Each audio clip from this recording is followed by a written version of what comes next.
All right, page 39, chapter 3. There was music from my neighbor's house through the summer nights. In his blue gardens, men and girls came and went like moths among the whisperings and the champagne and the stars. At high tide in the afternoon, I watched his guests diving from the tower of his raft, or taking the sun on the hot sand of his beach, while his 2 motorboats slit the waters of the Sound, drawing aquaplanes over cataracts of foam. On weekends, his Rolls-Royce became an omnibus, bearing parties to and from the city between 9 in the morning and long past midnight, while his station wagon scampered like a brisk yellow bug to meet all trains. And on Mondays, 8 servants, including an extra gardener, toiled all day with mops and scrubbing brushes and hammers and garden shears, repairing the ravages of the night before. Every Friday, 5 crates of oranges and lemons arrived from a fruitier in New York. Every Monday, these same oranges and lemons left his back door in a pyramid of pulpless halves. There was a machine in the kitchen which could extract the juice of 200 oranges in half an hour if a little button was pressed 200 times by a butler's thumb. At least once a fortnight, a corps of caterers came down with several hundred feet of canvas and enough colored lights to make a Christmas tree of Gatsby's enormous garden. On buffet tables garnished with glistening hors d'oeuvres, spiced baked hams crowded against salads of harlequin designs and pastry pigs and turkeys bewitched to a dark gold. In the main hall, a bar with a real brass rail was set up and stocked with gins and liquors and with cordials so long forgotten that most of his female guests were too young to know one from another. By 7 o'clock, the orchestra had arrived. No thin 5-piece affair, but a whole pitful of oboes and trombones and saxophones and viols and cornets and piccolos and low and high drums. The last swimmers have come in from the beach now and are dressing upstairs. The cars from New York are parked 5 deep in the drive, and already the halls and salons and verandas are gaudy with primary colors and hair shorn in strange new ways, and shawls beyond the dreams of Castile. The bar is in full swing, and floating rounds of cocktails permeate the garden outside until the air is alive with chatter and laughter, and casual innuendo and introductions forgotten on the spot, and enthusiastic meetings between women who never knew each other's names. The lights grow brighter as the earth lurches away from the sun, and now the orchestra is playing yellow cocktail music, and the opera of voices pitches a key higher. Laughter is easier minute by minute, spilled with prodigality, tipped out a cheerful word. The groups change more swiftly, swell with new arrivals, dissolve and form in the same breath. Already there are wanderers, confident girls who weave here and there among the stouter and more stable, become for a sharp, joyous moment the center of a group. And then, excited with triumph, glide on through the sea change of faces and voices and color under the constantly changing light. Suddenly, one of the gypsies in trembling opal seizes a cocktail out of the air, dumps it down for courage, and moving her hands like Frisco, dances out alone on the canvas platform. A momentary hush. The orchestra leader varies his rhythm obligingly for her, and there is a burst of chatter as the erroneous news goes around that she is Gilda Gray's understudy from the Follies. The party has begun. I believe that on the first night I went to Gatsby's house, I was one of the few guests who had actually been invited. People were not invited. They went there. They got into automobiles which bore them out to Long Island, and somehow they ended up at Gatsby's door. Once they were introduced by somebody who knew Gatsby, and after that they conducted themselves according to the rules of behavior associated with amusement parks. Sometimes they came and went without having met Gatsby at all, came for the party with a simplicity of heart that was its own ticket of admission. I had been actually invited. A chauffeur in a uniform of robin's egg blue crossed my lawn early that Saturday morning with a surprisingly formal note from his employer. The honor would be entirely Gatsby's, it said, if I would attend his little party that night.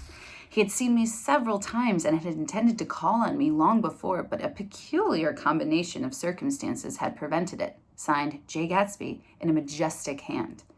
Dressed up in white flannels, I went over to his lawn a little after 7, and I wandered around rather ill at ease among swirls and eddies of people I did not know, though here and there was a face I had noticed on the commuting train. I was immediately struck by the number of young Englishmen dotted about, all well-dressed, all looking a little hungry, and all talking in low, earnest voices to solid and prosperous Americans. I was sure that they were selling something, bonds or insurance or automobiles. They were at least agonizingly aware of the easy money in the vicinity and convinced that it was theirs for a few words in the right key. As soon as I arrived, I made an attempt to find my host, but the 2 or 3 people of whom I asked his whereabouts stared at me in such an amazed way and denied so vehemently any knowledge of his movements that I slunk off in the direction of the cocktail table, the only place in the garden where a single man could linger without looking purposeless and unknown. Funny. Mark that, LOL. I was on my way to get roaring drunk from sheer embarrassment when Jordan Baker came out of the house and stood at the head of the marble steps, leaning a little backward and looking with contemptuous interest down into the garden. Welcome or not, I found it necessary to attach myself to someone before I should begin to address cordial remarks to the passerbys. "Hello!" I roared, advancing toward her. My voice seemed unnaturally loud across the garden. "I thought you might be here," she responded absently as I came up. "I remembered you live next door to—" She held my hand impersonally, as a promise that she'd take care of me in a minute, and gave ear to 2 girls in twin yellow dresses who stopped at the foot of the steps. "Hello!" they cried together. "Sorry you didn't win." That was for the golf tournament. She had lost in the finals the week before. "You don't know who we are," said one of the girls in yellow, "but we met you here about a month ago." "You've dyed your hair since then," remarked Jordan, and I started, but the girls had moved casually on, and her remark was addressed to the premature moon, produced, like the supper, no doubt, out of a caterer's basket. With Jordan's slender golden arm resting in mine, we descended the steps and sauntered about the garden. A tray of cocktails floated at us through the twilight, and we sat down at a table with the 2 girls in yellow and 3 men, each one introduced to us as Mr. Mumble. "Do you come to these parties often?" inquired Jordan of the girl beside her. "The last one was when I met you," answered the girl in an alert, confident voice. She turned to her companion. "Wasn't it for you, Lucille?" It was for Lucille, too. "I like to come," Lucille said. "I never care what I do, so I always have a good time. When I was here last, I tore my gown on a chair, and he asked me my name and address. Inside of a week, I got a package from a courier with a new evening gown in it." "Did you keep it?" asked Jordan. "Sure I did. I was going to wear it tonight, but it was too big in the bust and had to be altered. It was gas blue with lavender beads, $265. "There's something funny about a fellow that'll do the thing like that," said the girl eagerly. "He doesn't want any trouble with anybody." "Who doesn't?" I inquired. "Gatsby. Somebody told me." The 2 girls and Jordan leaned together confidentially. "Someone told me they thought he killed a man once." A thrill passed over all of us. The 3 Mr. Mumbles bent forward and listened eagerly. "I don't think it's so much that," argued Lucille skeptically. "It's more that he was a German spy during the war." Important. One of the men nodded in confirmation. "I heard that from a man who knew all about him, grew up with him in Germany," he assured us positively. "Oh, no," said the first girl. "It couldn't be that, because he was in the American army during the war." As our credulity switched back to her, she leaned forward with enthusiasm. "You look at him sometime when he thinks nobody's looking at him. I bet he killed a man." She narrowed her eye and shivered. Lucille shivered. We all turned and looked around for Gatsby. It was testimony to the romantic speculation he inspired that there were whispers about him from those who had found little that it was necessary to whisper about in the world. The first supper, there would be another one after midnight, was now being served, and Jordan invited me to join her own party, who were spread around the table on the other side of the garden. There were 3 married couples and Jordan's escort, a persistent undergraduate given to violent innuendo, and obviously under the impression that sooner or later Jordan was going to yield him up her person to a greater or lesser degree. Instead of rambling, this party had preserved a dignified homogeneity and assumed to itself the function of representing the staid nobility of the countryside, East Egg condescending to West Egg and carefully on guard against its spectroscopic gaiety. You should underline that. Let's get out, whispered Jordan after a somehow wasteful and inappropriate half hour. This is much too polite for me. We got up and she explained that we were going to find the host. I had never met him, she said, and it was making me uneasy. The undergraduate nodded in a cynical, melancholy way. The bar, where we glanced first, was crowded, but Gatsby was not there. She couldn't find him from the top of the steps, and he wasn't on the veranda. On a chance, we tried an important-looking door and walked into a high Gothic library paneled with carved English oak and probably transported complete from some ruin overseas. A stout, middle-aged man with enormous owl-eyed spectacles was sitting somewhere drunk on the edge of a great table, staring with unsteady concentration at the shelves of books. As we entered, he wheeled excitedly around and examined Jordan from head to toe. "What do you think?" he demanded impetuously. "About what?" He waved his hand toward the bookshelves. "About that. As a matter of fact, you needn't bother to ascertain. I ascertained they're real." "The books?" He nodded. "Absolutely real. Have pages and everything. I thought they'd have a nice durable cardboard. Matter of fact, they're absolutely real. Pages, and here, let me show you." Taking our skepticism for granted, he rushed to the bookcases and returned with volume 1 of the Stoddard Lectures. "See?" he cried triumphantly. "It's a bona fide piece of printed matter. It fooled me. This fellow's a regular Belasco. It's a triumph. What thoroughness, what realism. Knew when to stop, too. Didn't cut the pages, but what do you want? What do you expect?" He snatched the book from me and replaced it hastily on its shelf, muttering that if one brick was removed, the whole library was liable to collapse. "Who brought you?" he demanded, "or did you just come?" "I was brought. Most people were brought." Jordan looked at him alertly, cheerfully, without answering. "I was brought by a woman named Roosevelt," he continued. "Mrs. Claude Roosevelt. Do you know her? I met her somewhere last night. I've been drunk for about a week now, and I thought it might sober me up to sit in a library." "Has it?" "A little bit, I think. I can't tell yet. I've only been here an hour. Did you tell about the books? They're real. You told us." We shook hands with him gravely and went back outdoors.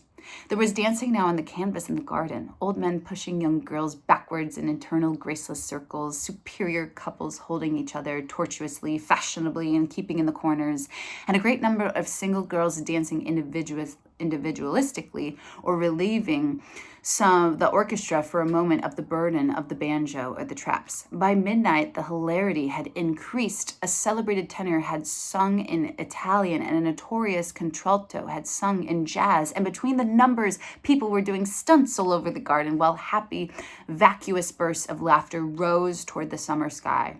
A pair of stage twins who turned out to be the girls in yellow did a baby act in costume, and champagne was served in glasses bigger than finger bowls. The mood had risen higher, and floating in the sound was a triangle of silver scales, trembling a little to the stiff, tinny drops of the banjos on the lawn. I was still with Jordan Baker. We were sitting at a table with a man of about my age and a rowdy little girl who gave way upon the slightest provocation to uncontrollable laughter. I was enjoying myself now. I had taken 2 finger bowls of champagne, and the scene had changed before my eyes into something significant, elemental, and profound. Is Nick drunk again, friends? Let's find out. At a lull in the entertainment, the man looked at me and smiled. "Your face is familiar," he said politely. "Weren't you in the 3rd Division during the war?" "Why, yes. I was in the 9th Machine Gun Battalion. I was in the 7th Infantry until June 1918. I knew I'd seen you somewhere before." We talked for a moment about some wet, gray little villages in France. Evidently, he lived in the vicinity, for he told me that he had just bought a hydroplane and was going to try it out in the morning. "Want to go with me, old sport?" "Just near the shore, along the Sound." "What time?" "Any time that suits you best." It was on the tip of my tongue to ask his name when Jordan looked around and smiled.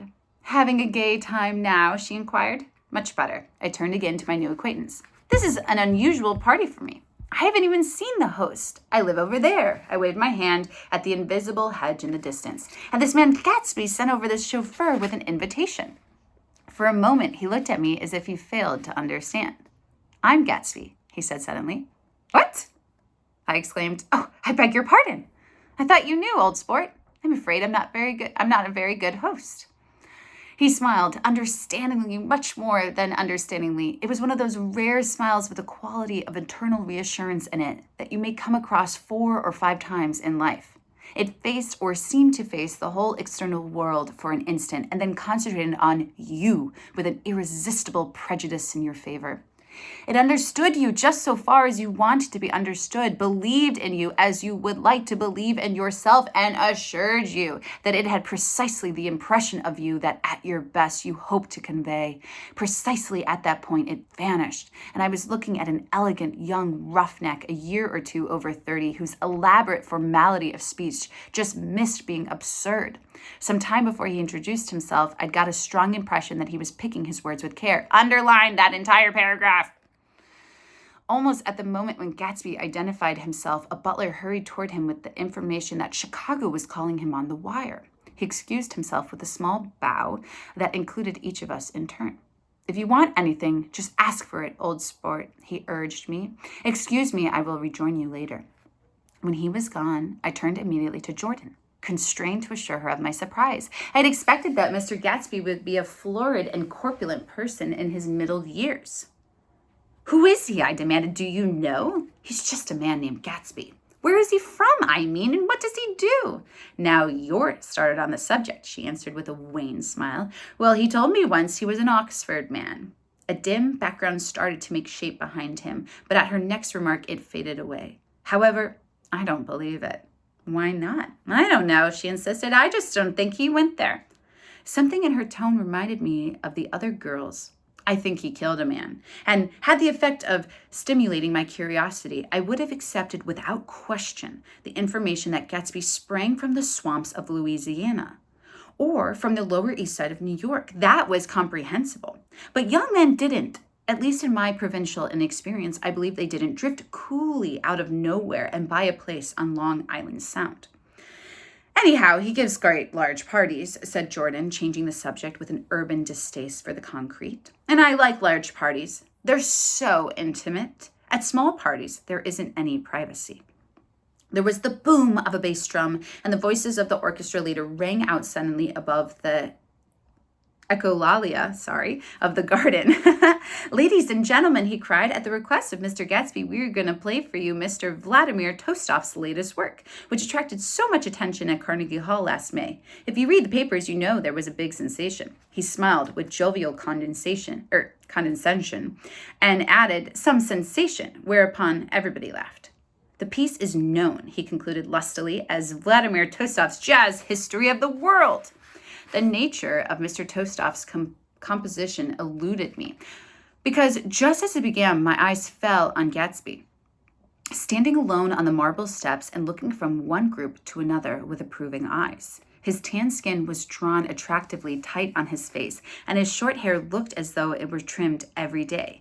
I could see nothing sinister about him. I wondered if the fact that he was not drinking helped to set him off from his guests, but it seemed to me that he grew more correct as the fraternal hilarity increased.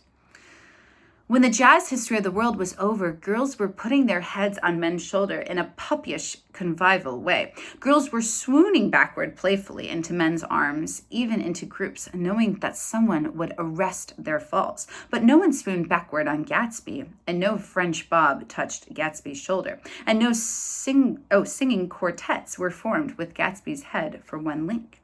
I beg your pardon. Gatsby's butler was suddenly standing behind us. Miss Baker, he inquired, I beg your pardon, but Mr. Gatsby would like to speak to you alone.